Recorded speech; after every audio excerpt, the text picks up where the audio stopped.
All right, let's go ahead and change the battery out here on a remote. Real simple task, easy to do. With this, all you need is a CR2032 battery.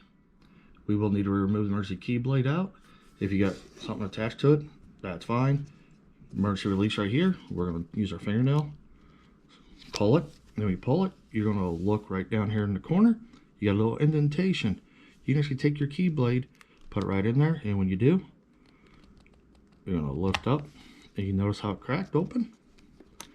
Take two halves apart. I like to push down right there. Here's our battery. Take that same one, lift it up. Take your new battery, which is a CR2032, positive side down, slide it in, put the two halves together, make sure the seals are good.